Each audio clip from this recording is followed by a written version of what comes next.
ನಮ್ಮ ಭ್ರಷ್ಟ ಮುಖ್ಯಮಂತ್ರಿಗಳಾಗಿರ್ತಕ್ಕಂಥ ಸಿದ್ದರಾಮಯ್ಯನವರು ಏನು ಅವರು ಮನೆ ಸ್ವಂತಕ್ಕೆ ಅವರ ಹೆಂಡತಿ ಹೆಸರಿಗೆ 14 ಸೈಟ್ ಮಾಡ್ಕೊಂಡಿರ್ತಕ್ಕಂಥದ್ದು ಮೂಢ ಹಗರಣದಲ್ಲಾಗಿರ್ತಕ್ಕಂಥದ್ದು ವಿಶೇಷ.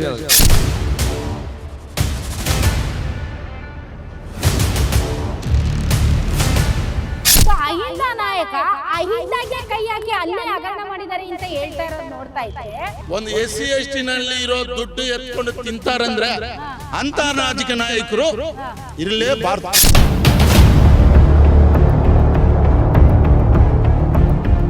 ಗ್ಯಾರಂಟಿ ನಿಲ್ಸ್ ಆಗ್ಲೇ 4 ತಿಂಗಳಾಗಿದೆ. ಅದ್ರಲ್ಲಿ ಕೊಟ್ಟಂತ ಎರಡೇ ಗ್ಯಾರಂಟಿ. ಒಂದು ಗೃಹಲಕ್ಷ್ಮಿ ಕೊಟ್ಟರು, ಇನ್ನೊಂದು ಜ್ಯೋತಿ ಅಂತ ವಿದ್ಯುತ್ ಅವೆರಡು ಬಿಟ್ರೆ ಬೇರೆ ಯಾವುದು ಕೊಟ್ಟಿಲ್ಲ. ವೀಕ್ಷಕರೇ, ಅಲ್ಲಿ ಪಾದಯಾತ್ರೆಗೆ ಸಮಾವೇಶ ನಡೀತಾ ಇದೆ. ಎಲ್ಲರೂ ಭಾಷಣ ಹೊಡಿತಾ ಇದ್ದಾರೆ ನಾಯಕರುಗಳೆಲ್ಲ. ಪಾಪ ನಿಂತು ಸಾಕಾಯ್ತು ಅನ್ಸುತ್ತೆ ಕಾರ್ಯಕರ್ತರಿಗೆ. ಯಾಕಂದ್ರೆ ನಡಿಬೇಕಲ್ಲ ಮತ್ತೆ ಇನ್ನೂ ಮೈಸೂರುವರೆಗೂ. ಅದಕ್ಕೆ ರಾಜ್ಯದ ನಾನಾ ಭಾಗಗಳಿಂದ ಬಂದಿದ್ದಾರೆ. ಬೀದರಿಂದ ಚಾಮರಾಜನಗರದವರೆಗೆ BJP ಕಾರ್ಯಕರ್ತರು, JDS ಕಾರ್ಯಕರ್ತರು ಬಂದಿದ್ದಾರೆ. ಸೊ ಅವರೆಲ್ಲ ಭಾಷಣ ಹೊಡಿತಿದ್ದಾರೆ, ಜಾಗ ಬೇರೆ ಇಲ್ಲ, ಅದಕ್ಕೆ ತಂಪಾಗಿ ಕೂತ್ಕೊಂಡಿದ್ದಾರೆ ಇಲ್ಲಿ. ಕೋಲಾರ ಭಾಗದ BJP ಕಾರ್ಯಕರ್ತರು ಅಂತ ಅನ್ಸುತ್ತೆ. ಹೌದಾ ಸರ್? ಏನು ಸರ್ ನಿಮ್ಮ ಹೆಸರು? ಇಟ್ಕೊಳ್ಳಿ ನೀವು ಮೈಕ್ನ. ನಮ್ಮ ಹೆಸರು ಹನುಮಂತಪ್ಪ ಅಂತ, SC ಮೋರ್ಚಾ ರಾಜ್ಯ ಕಾರ್ಯದರ್ಶಿ. ಇಲ್ಲಿರ್ತಕ್ಕಂಥವರು ನಮ್ಮ SC ಮೋರ್ಚಾ ಜಿಲ್ಲಾಧ್ಯಕ್ಷರಿದ್ದಾರೆ, ಜಿಲ್ಲಾ ಪ್ರಧಾನ ಕಾರ್ಯದರ್ಶಿ ಬಾಬಿ ಅವರು ಇದ್ದಾರೆ, ಕೋಲಾರ ಅವರು, ತಾಲೂಕು ಅಧ್ಯಕ್ಷರಿದ್ದಾರೆ ನಂದ ಅವರು ಇದ್ದಾರೆ, ಮತ್ತೆ ಎಲ್ಲ ನಮ್ಮ ಉಪಾಧ್ಯಕ್ಷರುಗಳು ಎಲ್ಲ ಇದ್ದಾರೆ. ಸುಸ್ತಾಗಿ ಕೂತ್ಕೊಂಡಿರ್ತಕ್ಕಂಥದ್ದಲ್ಲ ಇದು. ನಮ್ಗೆ ನಮ್ಗೆ ನಮ್ಗೆ ಸುಸ್ತಾಗಲ್ಲ. ಭಾರತೀಯ ಜನತಾ ಪಾರ್ಟಿ ಕಾರ್ಯಕರ್ತರಿಗೆ ಯಾವುದೇ ಕಾರಣಕ್ಕೂ ಸುಸ್ತಾಗಲ್ಲ. ನಮ್ಮ ನಾಯಕರುಗಳು ಮನುಷ್ಯರೇ. ಬಟ್ ಯಾಕಂತಂದ್ರೆ ಇಂಥ ಒಂದು ಹನುಮಂತಪ್ಪ ಅಂತ. ಹನುಮಂತಪ್ಪನವರೇ, ಮನುಷ್ಯರಂದ ಮೇಲೆ ಸುಸ್ತು ವಿಶ್ರಾಂತಿ ಸಹಜ. ನಮಗೆ ಸುಸ್ತಾಯ್ತಂದ ಈ ಕಡೆ ಬಂತೆ ನಿಂತು ಕಾಲು ಅದಲ್ಲ ಪ್ರಶ್ನೆ ಇರೋದು. ಯಾಕೆ ಬಂದಿದ್ದೀರಿ? ಬಂದಿರ್ತಕ್ಕಂಥದ್ದು ತಮ್ಮೆಲ್ಲರಿಗೂ ಗೊತ್ತಿರ್ತಕ್ಕಂಥ ವಿಚಾರ. ಏನು ನಮ್ಮ ರಾಜ್ಯದಲ್ಲಿ ಇರ್ತಕ್ಕಂಥ ಭ್ರಷ್ಟ ಕಾಂಗ್ರೆಸ್ ಸರ್ಕಾರ ಇದೆ, ನಮ್ಮ ಭ್ರಷ್ಟ ಮುಖ್ಯಮಂತ್ರಿಗಳಾಗಿರ್ತಕ್ಕಂಥ ಸಿದ್ದರಾಮಯ್ಯನವರು ಏನು ಅವರು ಮನೆ ಸ್ವಂತಕ್ಕೆ ಅವರ ಹೆಂಡತಿ ಹೆಸರಿಗೆ 14 ಸೈಟ್ ಮಾಡ್ಕೊಂಡಿರ್ತಕ್ಕಂಥದ್ದು ಮೂಢ ಹಗರಣದಲ್ಲಾಗಿರ್ತಕ್ಕಂಥದ್ದು ವಿಶೇಷ. 5,000 ಕೋಟಿಗಳಿಗೂ ಹೆಚ್ಚಿನ ಹಗರಣ ಆಗಿರ್ತಕ್ಕಂಥದ್ದು. ಮತ್ತು ಆಯಿತು, ಅದು ಮೂಢ ಇನ್ನೊಂದು ಮತ್ತೊಂದು ಹೇಳ್ತಾ ಇರ್ತಾರೆ. ಜೊತೆಗೆ ಏನು 189 ಕೋಟಿ ವಾಲ್ಮೀಕಿ ನಿಗಮದ ಹಣ ಇದೆ, ಆ ಹಣದಲ್ಲಿ ಏನು ನಮ್ಮ ರಾಜ್ಯದಲ್ಲಿ ಇರ್ತಕ್ಕಂಥ ವಾಲ್ಮೀಕಿ ಜನಾಂಗದ ಬಂಧುಗಳಿಗೆ ಸಮುದಾಯದ ಏಳಿಗೆಗೋಸ್ಕರ ಖರ್ಚು ಮಾಡಬೇಕಾಗಿತ್ತು.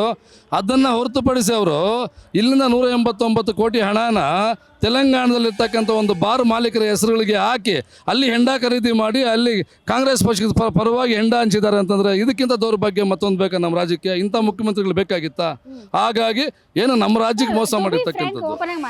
ಹೇಳಿ ಹೆಂಗೆ ಅಂತಂದ್ರೆ, ಈಗ ನಮ್ಮ ರಾಜ್ಯದಲ್ಲಿ ಧೀಮಂತ ನಾಯಕರು ಅಂತ ಒಂದು 4-5 ಜನ ಇದ್ದಾರೆ. ಅದರಲ್ಲಿ ಯಡಿಯೂರಪ್ಪನವರೊಬ್ರು, ಹೇಳಿ ಮೇಡಮ್, ಕುಮಾರಸ್ವಾಮಿ ಅವರು, ದೇವೇಗೌಡರು, ಮತ್ತೆ ಸಿದ್ದರಾಮಯ್ಯನವರು.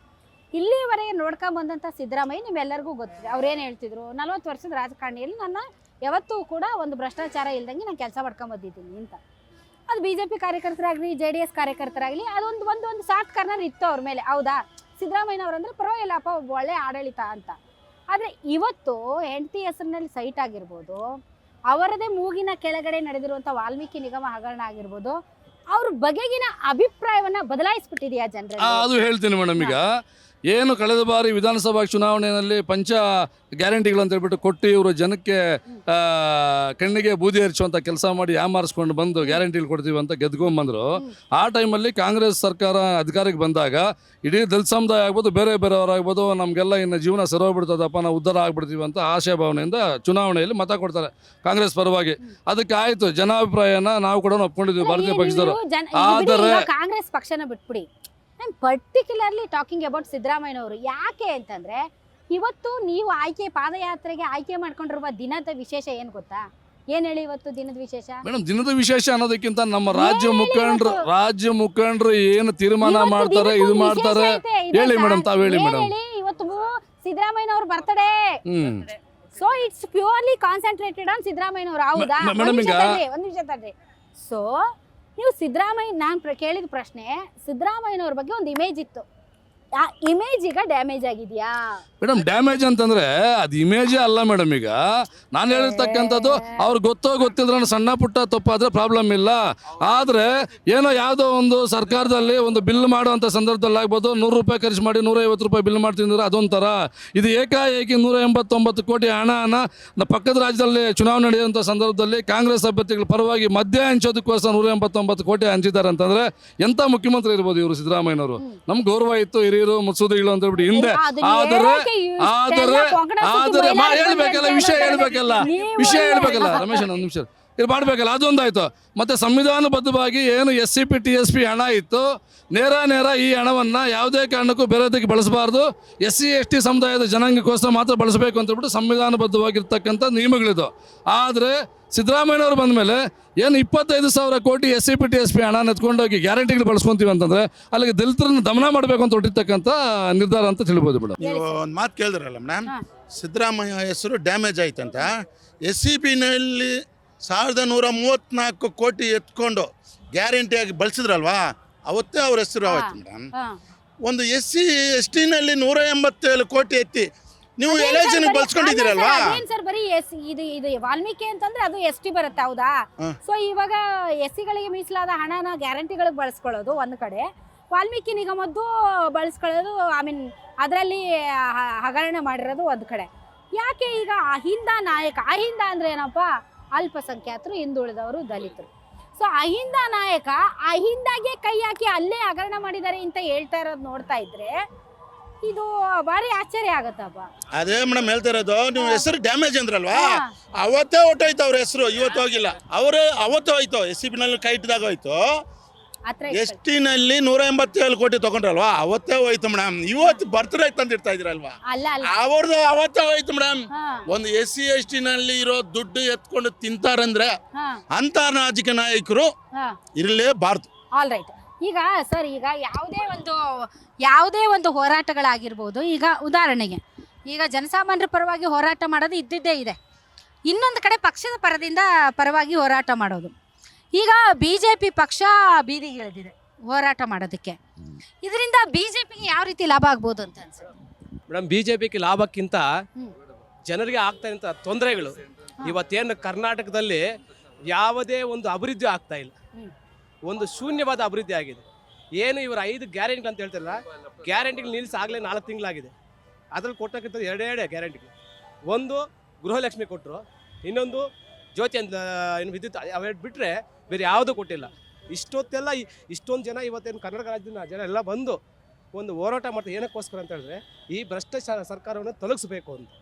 ಅದು ಹೆಂಗ್ ತೊಲಗಕ್ಕಾಗಲ್ಲ? ಒಂದು ಆಲ್ರೆಡಿ ಈಗ ಹೇಳಿ ಮೇಡಮ್, ಅಲ್ಲ ಈಗ ಪ್ರಾಕ್ಟಿಕಲ್ ಆಗಿ ಮಾತಾಡೋಣ ಸರ್. ಈಗ ಭ್ರಷ್ಟಾಚಾರ ಸರ್ಕಾರ ತೊಲಗಬೇಕು ಅಂತಂದ್ರೆ ನೀವೆಲ್ಲ ಪ್ರತಿಭಟನೆ ಮಾಡ್ಬಿಟ್ರಿ, ಪಾದಯಾತ್ರೆ ಮಾಡ್ಬಿಟ್ರಿ, ಅಯ್ಯೋ ನಮ್ ತಪ್ಪಾಗೋಗಿದೆ ಬೇಡವೇ ಬೇಡ ನಮ್ಮ ಸರ್ಕಾರ ಅಂತ ಏನು ಡಿಸಾಲ್ವ್ ಮಾಡ್ತಾರೆ? ಇಲ್ಲ.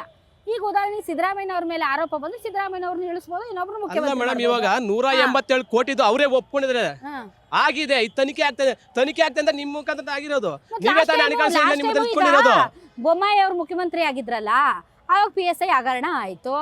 ಅವಾಗ ಹೋಮ್ ಮಿನಿಸ್ಟರ್ ಇವ್ರದ್ದು ಒಂದೇ ಅಲ್ಲ, ಮೂಡ ಹಗರಣ. ಇವರು ಸೈಟ್ ಹಂಚ್ಕೊಂಡಿದ್ರಲ್ಲ, ಇವೆರಡು ಅಲ್ಲ. ಇವತ್ತು ಕಮಿಷನ್ ಬಿಜೆಪಿ ಇವರು ದೊಡ್ಡದಾಗಿ ಏನ್ ಪೇಟಿಎಂ ಅಂತ ಹಾಕೊಂಡ್ಬಿಟ್ಟು ಎಲ್ಲಂದ್ರಲ್ಲಿ ಹಂಚ್ಬಿಟ್ಟು ಇವತ್ತು ಇವ್ರು 90% ಪೇಟಿಎಂ ತಗೊಂತಾ ಇದ್ರಲ್ಲ ಮೇಡಮ್. ಬೊಮ್ಮಾಯಿ ಅವ್ರು ರಾಜೀನಾಮೆ ಕೊಟ್ರಾ? ಎಲ್ಲಿ? ಅಲ್ಲ ಅಲ್ಲಿದ್ದೆ ತಾನೇ, ಅಲ್ಲೇ ಸಾಕ್ಷಿ ಇದೆ. ಇವ್ರು ಸಾಕ್ಷಿ ಸಮೇತ ನಾವು ಕೊಟ್ವಲ್ಲ, ಅವರು ಕೊಟ್ಟಿದ್ರು. ಎಲ್ಲಿ ಕೊಟ್ಟಿದ್ರು ಮೇಡಮ್? ತೋರಿಸಿ. ಅಲ್ಲ ನಿಮ್ ಮಾಧ್ಯಮದ ಮುಖಾಂತರ ತೋರಿಸಿ ಹೋಗ್ಲಿ ನಮ್ಗೆ. PSI ಹಗರಣದಲ್ಲಿ ತೋರಿಸಿ ಮೇಡಮ್, ಪೊಲೀಸ್ ಅಧಿಕಾರಿನೇ ಮೇಡಮ್ ತೋರಿಸ್ಬೇಕು.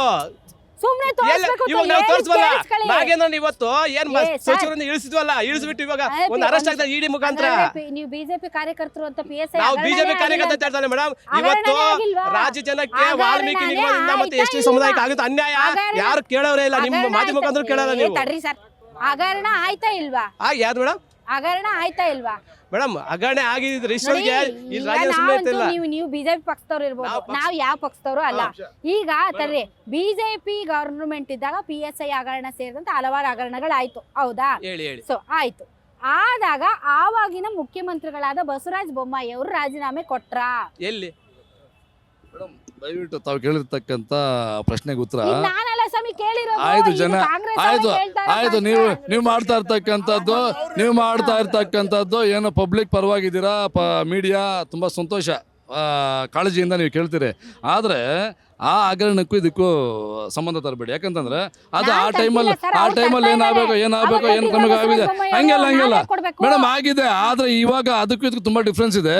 ಈಗ ಏನಾಗ್ತದೆ, ಸರ್ಕಾರ ಅವ್ರದೇ ಇದೆ, ಕಾಂಗ್ರೆಸ್ ಸರ್ಕಾರ ನೇತೃತ್ವದ ಇದೆ, ಆಡಳಿತ ಇರುವಂತ ಸಂದರ್ಭದಲ್ಲಿ ಅವರ ಸಚಿವರು, ಮಾಜಿ ಸಚಿವರು ಏನು ರಾಜೀನಾಮೆ ಕೊಟ್ಟಿದ್ದಾರೆ, ಜೈಲಲ್ಲಿದ್ದಾರೆ. ತನಿಖೆ ಮಾಡಿರ್ತಕ್ಕಂಥದ್ದು ಯಾರು? ಅವ್ರದೇ ಸರ್ಕಾರದ ಅಧಿಕಾರಿಗಳು ತಾನೇ ಮಾಡಿರೋದು. ಮಾಡಿರೋದು ಅವ್ರು ಜೈಲಲ್ಲಿ ಇರೋದ್ರಿಂದ ಅವ್ರ ತಪ್ಪಾಗಿ ಕಾಣಿಸ್ತಾ ಇದೆಯಲ್ಲ. ನಮ್ಮ ಸರ್ಕಾರದಲ್ಲಿ ಯಾವತ್ತೂ ಅಷ್ಟೇ ಯಾವುದೇ ಬಾರ್ ಅಕೌಂಟ್ಗಳಿಗೆ ದುಡ್ಡು ವರ್ಗಾವಣೆ ಮಾಡಿಲ್ಲ. ಬಿಜೆಪಿ ಸರ್ಕಾರದಲ್ಲಿ ಯಾವ್ದು ಅಂತ ಹಗರಣ ಮಾಡಿಲ್ಲ. ಆಯ್ತು ಬಿಡಿ, ನೀವ್ ಹಿಂಗೆಲ್ಲ ಮಾತಾಡಿ ನಾವ್ ಏನ್ ಮಾಡ, ಹಗರಣಗಳು ಆಗಿದೆ ಎಲ್ಲಾ ಸರ್ಕಾರಗಳಲ್ಲಿ, ಹಗರಣಗಳು ಆದ್ರೆ ಇಂಥ ಭ್ರಷ್ಟ ಹಗರಣ ಯಾವತ್ತೂ ಆಗಿಲ್ಲ. ಒಂದು ನೈತಿಕತೆ ಇರಬೇಕು. ಬೇರೆ ಪಕ್ಷಗಳಲ್ಲಿ ಆಗುವಂತ ಹಗರಣಗಳಿಗೂ ಸಿದ್ದರಾಮಯ್ಯನವರು ಇರುವಾಗ ಆಗುವ ಹಗರಣಗಳು, ಯಾಕಂದ್ರೆ ನೀವು ಕೋಲಾರ ಭಾಗದ ಜನಪ್ರತಿನಿಧಿಗಳಾಗಿರೋದ್ರಿಂದ ನಿಮ್ಮಲ್ಲಿ ಬಹಳಷ್ಟು ಹೋರಾಟಗಳು ನಡೆದಿದ್ದಾವೆ, ಸಮಾಜವಾದಿ ಹೋರಾಟಗಳು ನಡೆದಿದ್ದಾವೆ. ಸಿದ್ದರಾಮಯ್ಯನವರು ಒಂದು ಸಮಾಜವಾದಿ ತತ್ವ ಸಿದ್ಧಾಂತಗಳನ್ನ ಇಟ್ಕೊಂಡಿರುವಂತಹ ಒಬ್ಬ ರಾಜಕಾರಣಿ.